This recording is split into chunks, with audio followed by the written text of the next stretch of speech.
सभापती महोदय, सन्माननीय सदस्य शशिकांत शिंदे साहेबांनी या ठिकाणी योग्य सांगितले की मागच्या वेळी लक्षवेधी आलेली होती आणि मागच्या वेळी देखील हेच सांगितलेलं होतं की सिडकोचे भूखंड क्रमांक 36, 37 आणि 38 हे जे भूखंड आहेत हे त्यांच्या प्रचलित नियमाप्रमाणे त्यांनी विक्री केली होती आणि घरं बांधायला त्यांनी दिलेली होती। ती घरं बांधायला दिल्यानंतर एक तक्रार दाखल झाली की याबाबत ही कशा पद्धतीने भूखंड दिले, का दिले, या संदर्भात तक्रार दाखल झाली।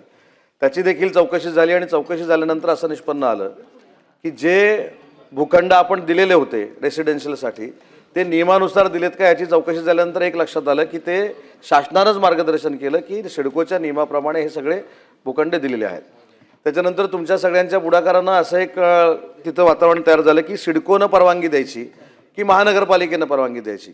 आणि तुम्ही सांगितलेला मुद्दा अगदी तंतोतंत बरोबर आहे की शासनानं मार्गदर्शन केलं की सिडकोने ह्या परवानग्या न देता या महानगरपालिकेनं परवानग्या दिल्या पाहिजेत आणि या महानगरपालिकेनंच परवानग्या दिल्या पाहिजेत। महानगरपालिकेनं परवानग्या द्याव्या अशा पद्धतीचं सचिवांचं पत्र असताना त्या कालावधीमध्ये जर सिडकोच्या अधिकाऱ्यांनी परवानग्या दिल्या असतील तर त्याची नक्की चौकशी करू, त्याच्यावर कारवाई देखील करू।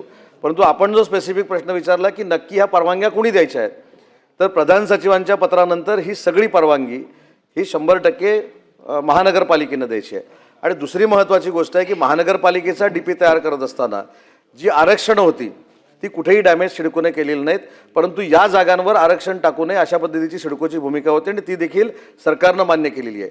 त्याच्यामुळे मागच्या वेळी मी जे उत्तर दिलेलं होतं की सिडकोच्या बाबतीमध्ये घरं देणं हे क्रमप्राप्त आहे। ती घरं देणाऱ्या माणसानं जर अनियमितता दाखवली असेल किंवा घरं न देता काहीतरी वेगळे उद्योग केले असतील तर त्याच्यावर शिंदेसाहेब नक्की कडक कारवाई केली जाईल, त्याच्यामध्ये दुमत असण्याचं काही कारण नाही। फक्त दोन महत्त्वाचे जे स्पेसिफिक प्रश्न आहेत की आपण भूखंड क्रमांक 36, 37 आणि 38 हे आपण प्रचलित नियमाप्रमाणे दिलेत की नाही दिलेत हा जो मुद्दा होता ते प्रचलित नियमाप्रमाणे दिलेले आहेत।